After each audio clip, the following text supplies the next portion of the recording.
बिस्मिल्लाहिर्रहमानिर्रहीम। हमने जो पीएचडी के लिए अपने लिए एरिया सोचा है वो है multi terminal direct current grids. हम पर्टिकुलरली उसकी मॉडलिंग एनालिसिस एंड कंट्रोल पे काम करेंगे। अ, उस हवाले से हमने अभी जो रीडिंग शुरू की है उसकी ये पहली प्रेजेंटेशन है। हमने स्टार्ट किया है इस बुक को रिव्यू करने से, जो कि जिसका नाम है multi terminal direct current grids modelling analysis and control. ये 2014 में पब्लिश हुई थी IEEE प्रेस की तरफ से। So we want to start our work from very basics. This book is covering basics of our topic. Therefore, we start with reading this book to clear our basic concepts. And parallelly हम research papers भी पढ़ेंगे ताकि हम problem statement और research objectives बना सकें अपनी initial presentation के लिए। तो चैप्टर 1 जो इसका है उससे हम स्टार्ट करते हैं, जो फंडामेंटल्स कवर कर रहा है। अब कहानी यहाँ से शुरू होती है कि 1880s में थॉमसन एडिसन ने डायरेक्ट करंट टेक्नोलॉजी के थ्रू एक डीसी बल्ब को चलाया था और उन्होंने electrification wall street area New York provide की थी सिटी में। तो उस वक़्त ये था कि डीसी का ही कॉन्सेप्ट चल रहा था और डीसी जनरेटर्स थे और इनके बल्ब थे जो डीसी पे काम करते थे और उसके थ्रू डीसी लाइटिंग प्रोवाइड हो रही थी।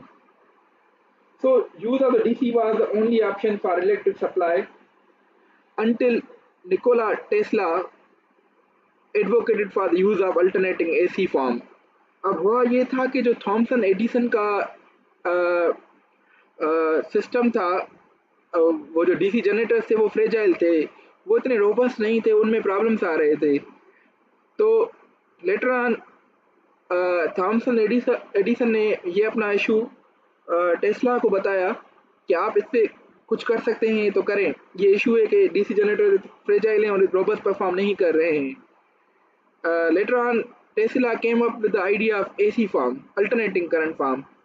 जो देर ऑन एक वार ऑफ करंट्स शुरू हुई, वार बिटवीन एडिसन एंड टेस्ला, जो कि हिस्ट्री में डिटेल में अवेलेबल है, जिसमें यह था कि एडिसन ने टेस्ला के एसी करंट फॉर्म्स को रिजेक्ट किया था, लेकिन टेस्ला वाज कॉन्फिडेंट के AC is better option and AC के थ्रू उन्होंने फिर एक इलेक्ट्रिक फेयर भी लगाया था प्रॉब्ली न्यूयॉर्क सिटी में, जिसमें फर्स्ट टाइम उन्होंने अमेरिका में डिफरेंट कलर लाइटिंग्स ऑन की थी एसी के थ्रू और वहाँ से एसी की सिग्निफिकेंस लोगों ने रियलाइज़ की।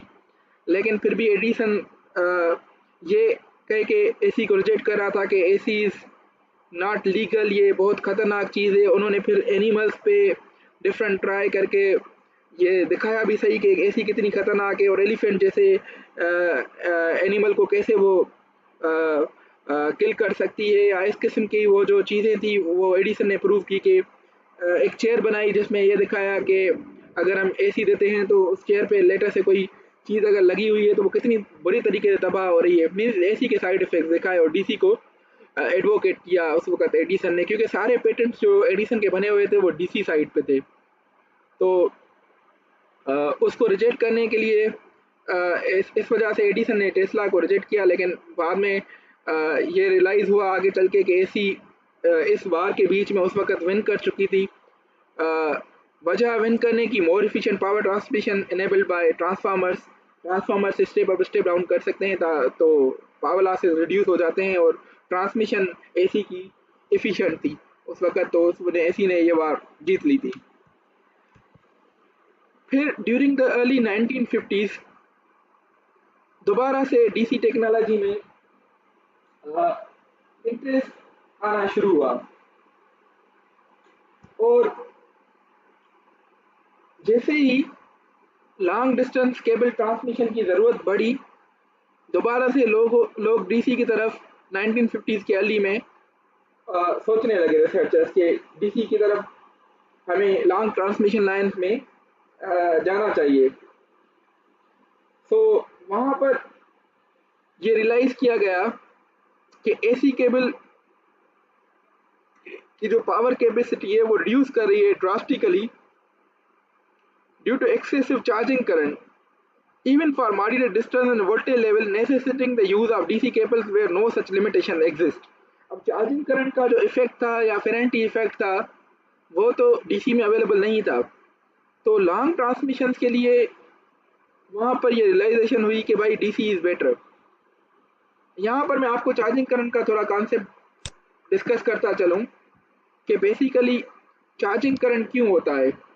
ये लेटेस्ट से हमने एसी सप्लाई इन दो कंडक्टर्स को अप्लाई की, तो इन दो कंडक्टर्स के बीच में एक पोटेंशियल डिफरेंस एग्जिस्ट करेगा। अब ये जो पोटेंशियल डिफरेंस है ना between the conductor, this cause them to be charge, capacitor की तरह काम करेगा ना कि एक कंडक्टर दूसरा कंडक्टर बीच में डाइलेक्ट्रिक मीडियम, तो there will be capacitance effect, so this will behave like a capacitor. So this causes them to be charged in the same manner as the plates of capacitor when the potential difference between them exists. तो इसको हम capacitance of transmission line कहते हैं। और ये even if the circuit is open, ये capacitance of transmission line फिर भी ट्रांसमिशन लाइन एग्जिस्ट करेगा। अब इसमें जो करंट फ्लो करेगा इस दौरान, जो जब हमने एसी वोल्टेज अप्लाई की ऑन कंडक्टर, उस वजह से इस कैपेसिटेंस की वजह से जो करंट फ्लो करेगा उसको हम चार्जिंग करंट कहते हैं। So an AC voltage applied on conductor causes the charge on it to alternate with its own variation. The current caused by alternating variation to charge on the conductor is called the charging current of the line. अब ये line to line भी flow कर सकता है, ये line to ground भी charging current flow कर सकता है, और एसी में चार्जिंग करंट इफेक्ट प्रोड्यूस होता है। अब ये जो चार्जिंग करंट प्रोड्यूस होता है वो तभी फ्लो हो सकता है जब इवन सर्किट हमारी क्या हो, ओपन हो। और ये जो चार्जिंग करंट है ये लीडिंग होता है नेचर में due to capacitive nature. It will affect the power factor of the line, it will affect the efficiency of the line, it will affect the stability of line. So charging current affects the voltage drop along the line. Voltage drop होगी, efficiency को disturb करेगा, power factor को disturb करेगा, और system instability की तरफ जाएगा इस चार्जिंग करंट की वजह से, जैसे जैसे हमारा डिस्टेंस बढ़ता जाएगा।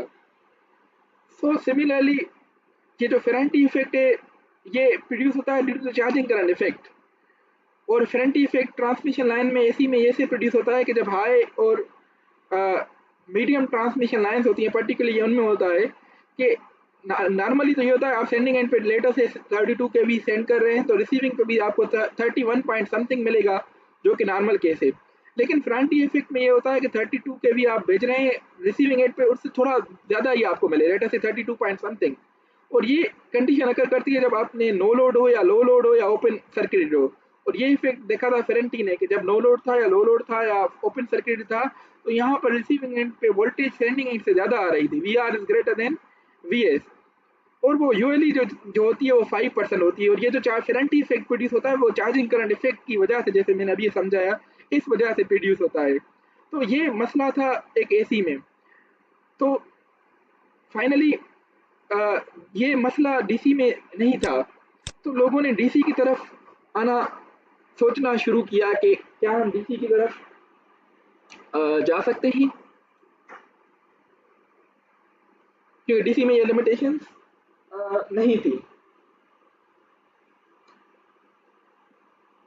तो पहली बार फर्स्ट डीसी केबल लिंक बनी स्वीडन और गॉडलैंड आइलैंड के बीच में 1953 में।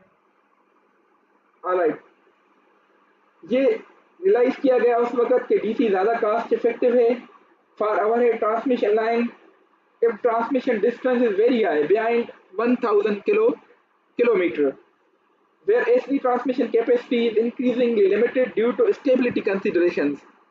1000 किलोमीटर के बाद एसी की स्टेबिलिटी कंसिडरेशन मसला कर रही थी, इकोनॉमिकल भी इतना नहीं था, ज़्यादा कंडक्टर्स यूज हो रहे थे, कोरोना इफेक्ट भी उसमें आ रहा था, पावर रिएक्टिव पावर भी उसमें था।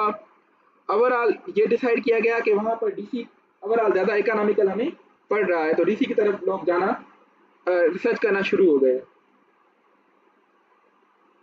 अच्छा, इलेक्ट्रिक पावर जनरेशन और कंजप्शन फिर भी एसी में ही हो रही थी, अभी भी मोस्टली एसी में ही हो रही है, which means converters required both ends to convert AC to DC. पहले हमें एसी को डीसी में कन्वर्ट करना है और रिसीविंग एंड पे फिर DC to AC. So at the beginning, शुरू में ये जो कन्वर्टर्स थे वो मर्क्यूरी आर्क वाल्व बेस्ड थे जब तक सेमीकंडक्टर स्विचेस इन्वेंट नहीं हुए। और जो पहला सेमीकंडक्टर स्विच इन्वेंट हुआ वो थारिस्टर था, जो कमर्शियली अवेलेबल हुआ फॉर हाई पावर एप्लीकेशन। और जैसे जैसे ये कन्वर्टर टेक्नोलॉजी इवॉल्व करती गई, पावर सेमीकंडक्टर स्विचेस की टेक्नोलॉजी इवॉल्व करती गई, तो ओवरऑल कन्वर्टर्स की जो कास्ट है वो कम होती गई। और जब कन्वर्टर्स की कास्ट कम होती गई तो ये देखा गया कि ये इवन डीसी जो ट्रांसमिशन है वो इफेक्टिव है, बेहतर है even for lesser distance 700 to 900 kilometre, और ये डिस्टेंस अभी और कम हो गया है अपडेट लिटरेचर रिव्यू में। ऑलराइट, तो अगर अंडरग्राउंड का कॉन्सेप्ट है वहाँ पर डिस्ट्रीब्यूशन और सबसी पे डिस्ट्रीब्यूशन करनी है, तो वहाँ पर तो डीसी को ऑलरेडी रिकमेंड किया गया था कि डीसी आप यूज़ करें, वो बेहतर है। So the point is that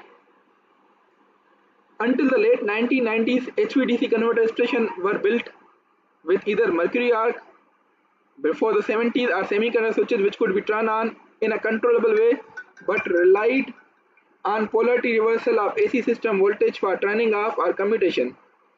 अब उसमें जो पहले यूज़ हो रहे थे वो LCC बेस्ड कन्वर्टर्स यूज़ हो रहे थे। क्यों यूज़ हो रहे थे? क्योंकि थायरिस्टर उस वक्त अवेलेबल था और थायरिस्टर लाइन कम्यूटेशन के हिसाब से कम्यूटेट कर रहा था।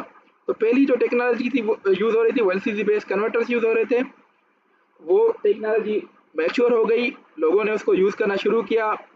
इस वजह से आज भी बहुत सारे हमारे पास डीसी ट्रांसमिशन कैपेसिटी जो हो रही है उसमें LCC कन्वर्टर्स इंस्टॉल हैं और लगे हुए हैं। ऑलराइट,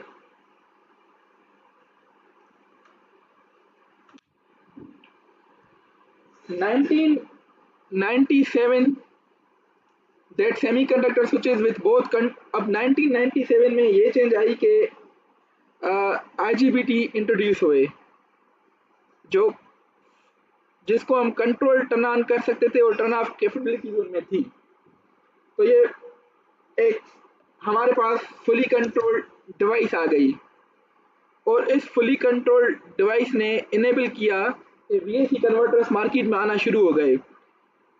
और VAC जो कन्वर्टर्स हमारे मार्केट में आना शुरू हो गए तो उन्होंने LCC को रिप्लेस करना और उस पर रिसर्च होना हमारी शुरू हो गई। और VAC के एडवांटेजेस ऑब्जर्व किए गए अवर LCC काउंटर पार्ट। वो एडवांटेजेस क्या थे? वो ये थे कि reliable operation with weak AC systems, low cost and footprint of the converter station, use of lighter and misstruggle cables that make VAC particularly effective and attractive for offshore transmission. लेकिन इन advantages और potential के बावजूद मसला ये आ रहा था उस वक्त के VAC की पावर रेटिंग LCC के कंपैरिजन में कम आ रही थी। लाइक उस वक्त VAC few hundred मेगावाट तक सपोर्ट कर रहा था as compared to LCC which could support up to 8000 megawatt. लेकिन फिर रैपिड डेवलपमेंट हुई VAC टेक्नोलॉजी में, जिसकी वजह से हायर रेटिंग की कन्वर्टर्स भी आना शुरू हो गए for VAC based HVDC links up to 1000 megawatt. और अभी ये 2014 की बात है, अभी इसमें और ज़्यादा इम्प्रूवमेंट इस रेटिंग में आ चुकी हैं as compared to LCC। And LCC को रिप्लेस VAC ने सक्सेसफुली कर लिया है, बल्कि अब तो आप VAC की जगह MMC रिप्लेस कर रहा है और फ्यूचर में MMC के रिप्लेसमेंट के फ्यूचर MMC का ज़्यादा स्ट्रॉन्ग नज़र आ रहा है।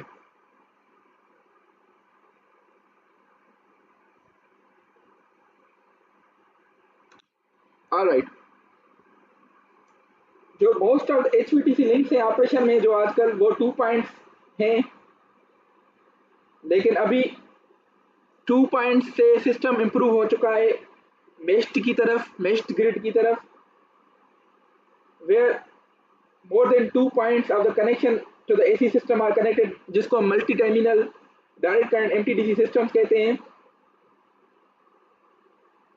पहला जो इंसिडेंटली जो मल्टी टर्मिनल लिंक शुरू हुआ था, ऑपरेशन में हुआ था, वो Sardinia Corsica Italy link and cubic new England link के बीच में हुआ था with power flow through DC link from a generation center hydropower from James Bay region in the north of Quebec province to a main load center, Boston area and parts of the New England, with an intermediate load center monitor region on the way.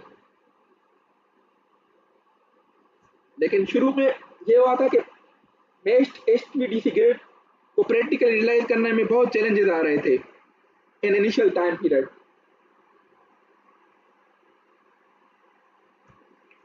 Okay,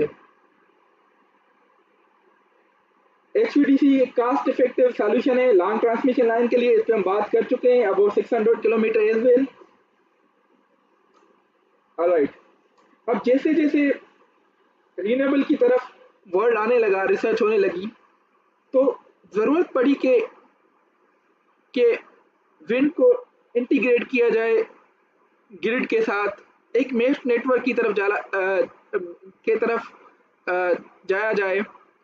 so with increased penetration of intermittent renewable energy sources, wind power balancing the supply and demand is likely to be a major problem. To ensure reliable operation of the system, there is a growing need for mesh interconnection to effectively share the diverse portfolio of renewable energy sources and thereby increase operational flexibility. Alright, so इस हवाले से for instance in Europe, hydropower from Norway and solar power in Spain in particular could be utilized when the wind is not blowing in the UK. Wind और solar की integration हुई are mainland Europe and vice versa to enable such sharing of power and also harness remote offshore wind. There is a business case for setting up European offshore supergrid. European offshore supergrid की तरफ सोचने लगे कि जिसमें integration हो सके solar की, wind की, ग्रिड की, इसकी तरफ वो मूव करने लगे. अच्छा, अब to enable such sharing of power and also harness remote offshore wind, there is a business case for setting up an European offshore supergrid. उसमें one aspect ये था कि in common with all such vision is that several DC links are connected at a single point forming a DC grid. एक DC grid बनाई जाए. ये सारे जो ग्रिड से आ रही हैं सोलर विंड, इनको कन्वर्ट करके डीसी में एक डीसी ग्रिड बना के फिर ट्रांसमिट किया जाए, इस तरफ ये आइडिया डेवलप हुआ. Because of the subsea transmission distance involved, the only viable option is to use DC. जैसे कि सबसी में ऑलरेडी ये रिकमेंडेड है कि आप डीसी ट्रांसमिशन करें, तो DC was the only option which essentially calls for an MTDC or meshed grid. अब meshed grid की तरफ आना शुरू हो गए कि जो पावर फ्लो है वो मेश तरीके से फ्लो करे. In such a meshed DC grid, the power flow and the DC links would have to reverse frequently depending on the geographical distribution of renewable generation and electricity price differential at a given point in time. अब वहाँ पर इसकी ज़रूरत पड़ी कि जो power flow होगा ना डीसी लिंक्स में, वो खुद को रिवर्स कर सके फ्रीक्वेंटली. तो पावर फ्लो खुद को रिवर्स कर सके, इसके लिए वीएससी टेक्नोलॉजी का जब मार्केट में आना शुरू हुआ तो बड़ा फ़ायदा हुआ कि वीएससी मेश नेटवर्क साथ जो हैं जिसमें विंड सोलर इंटीग्रेशन कर सकें ग्रिड के साथ, ये एलसीसी में पॉसिबल नहीं था क्योंकि उसमें आप पावर फ्लो को रिवर्स नहीं कर सकते थे जब तक आप डीसी टर्मिनल्स की बैटरीज को रिवर्स ना करें. लेकिन वीएससी जैसे कि फुली कंट्रोल डिवाइसेस हो रही हैं, करंट फ्लो आप कर सकते हैं. तो इस वजह से वीएससी टेक्नोलॉजी के आने से मेस्ट एमटीडीसी ग्रिड्स मैच्योर होने लगी in Europe and elsewhere in the world. Alright,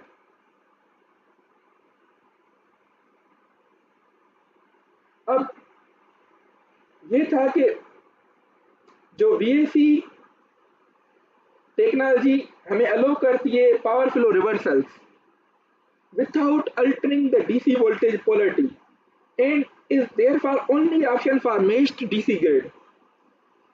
LCC on other hand relies on reversing voltage polarity to change the power flow direction, which is not a problem for point to point link but does not support a meshed grid operation without physical isolation. Physical isolation के सिवा ये possible नहीं था. Meshed grid में 2 point के लिए तो ठीक था एलसीसी, लेकिन मेश्ड के लिए ठीक नहीं था. The situation is different from two multi-terminal links in operation today where power flow is essentially unidirectional from generation to load center. Hence, they work in LCC technology, which was only available option anyway at the time of installation of these systems. Alright.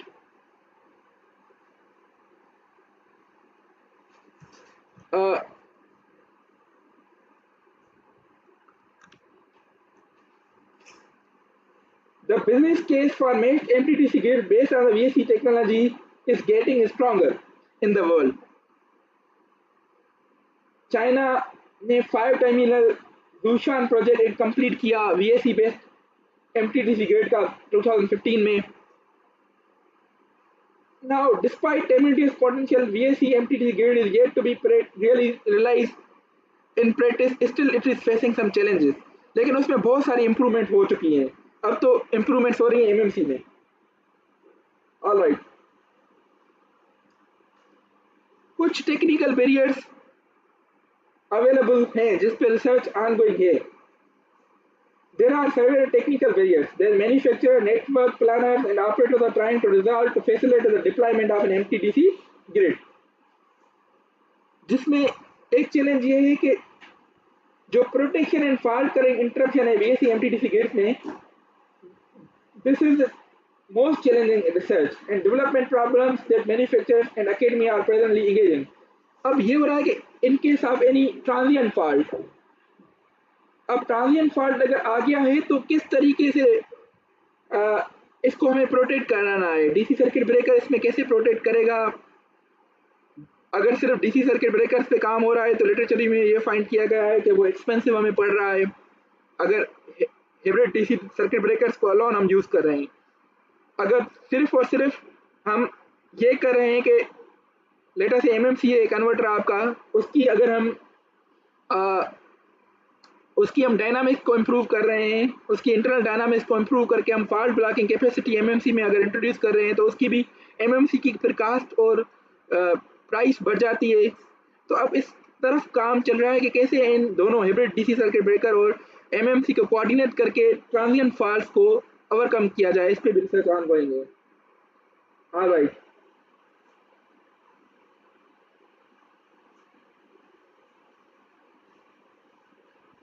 अच्छा, दूसरा मसला ये भी है कि VSC MTTC grids का उस वक्त जब 2014 में ये बुक लिखी गई थी, अभी तो उसमें बहुत सारी इंप्रूवमेंट्स आई हैं. ऑपरेशनल एक्सपीरियंस इतना नहीं था. The network operators do not have much understanding to the interaction between MTTC grid and the host AC system and overall stability. अब सोलर, विंड, ग्रिड, AC आप तीनों जब इंटीग्रेट कर रहे हैं तो सिस्टम में इश्यूज आने थे.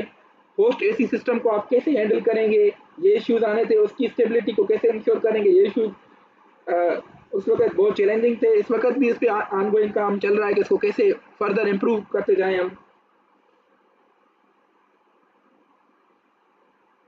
And there was also lack of clarity about whether and how an MTDC grid could be operated and controlled to support the host AC systems. अब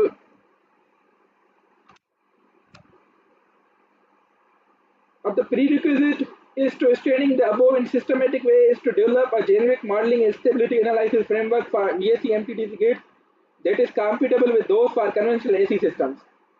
This can then be used to analyze the overall stability of MTDC grids and identify and resolve potential interactions. System support provisions, for instance, frequency support through MTDC grid are beneficial for the network operation, especially considering the low inertia of turbine system.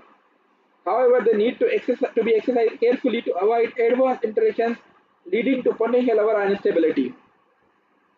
तो एक पूरी modelling analysis की जरूरत पड़ी कि integration में wind के साथ, सोलर के साथ AC के क्या प्रॉब्लम्स आ रहे हैं होस्ट के, और कैसे उसकी फ्रीक्वेंसी स्टेबल रखी जाए, किस किस्म से होस्ट सिस्टम को सर्वाइव किया जाए, और होस्ट सिस्टम कैसे कोऑर्डिनेट करेगा विद अदर रिन्यूएबल सोर्सेज. इस पे उस वक्त काम रिसर्चर्स ने पीक पे करना शुरू किया था.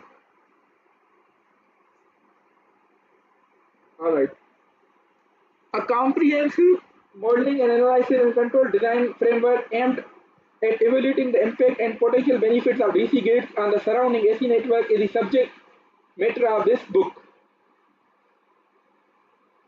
All right.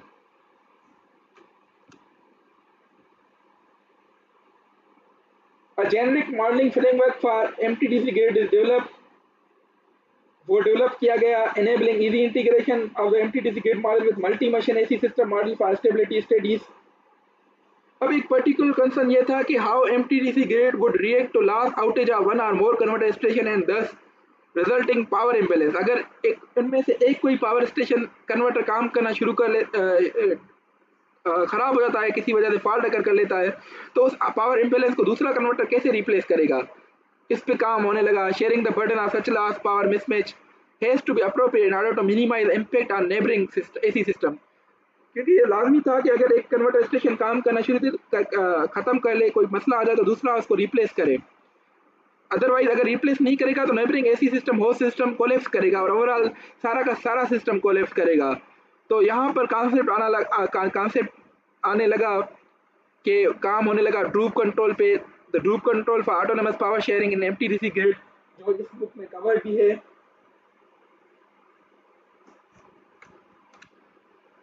अच्छा, with increasing penetration of asynchronous generation, जो विंड फार्म्स हम इंटीग्रेट करने लगे इन ट्रांसमिशन रिडक्शन सिस्टम निशान effect and frequency control is a growing concern. Frequency control के इश्यूज आने लगे. Alright, hence the provision for frequency support among the surrounding AC system across the MTDC grid is critical. ये लाजमी था कि हम AC system की frequency support को इनेबल करें ताकि हमारा होस्ट AC सिस्टम कोलैप्स ना करे. Modification of autonomous power sharing group control to exercise such frequency support across the MTDC grid is also described in this book. वो हम यहाँ से समझेंगे. एंड आखिर में जो चैप्टर है वो प्रोटेक्शन इश्यूज को डिस्कस कर रहा है एमटीडीसी ग्रिड्स के, including the present state of research in the power DC circuit breakers and fault blocking VSC systems. In addition, the challenge in MTDC grid protection are highlighted along with an overview of some of the protection strategies that could be used in future. तो यहाँ तक ये एक basic introduction था history का कि किस तरीके से ये काम शुरू हुआ from AC transmission to the HVDC and then to the MTDC. उसने VAC फिर आने लगे, अभी MMC का रूट चल रहा है. Thank you very much.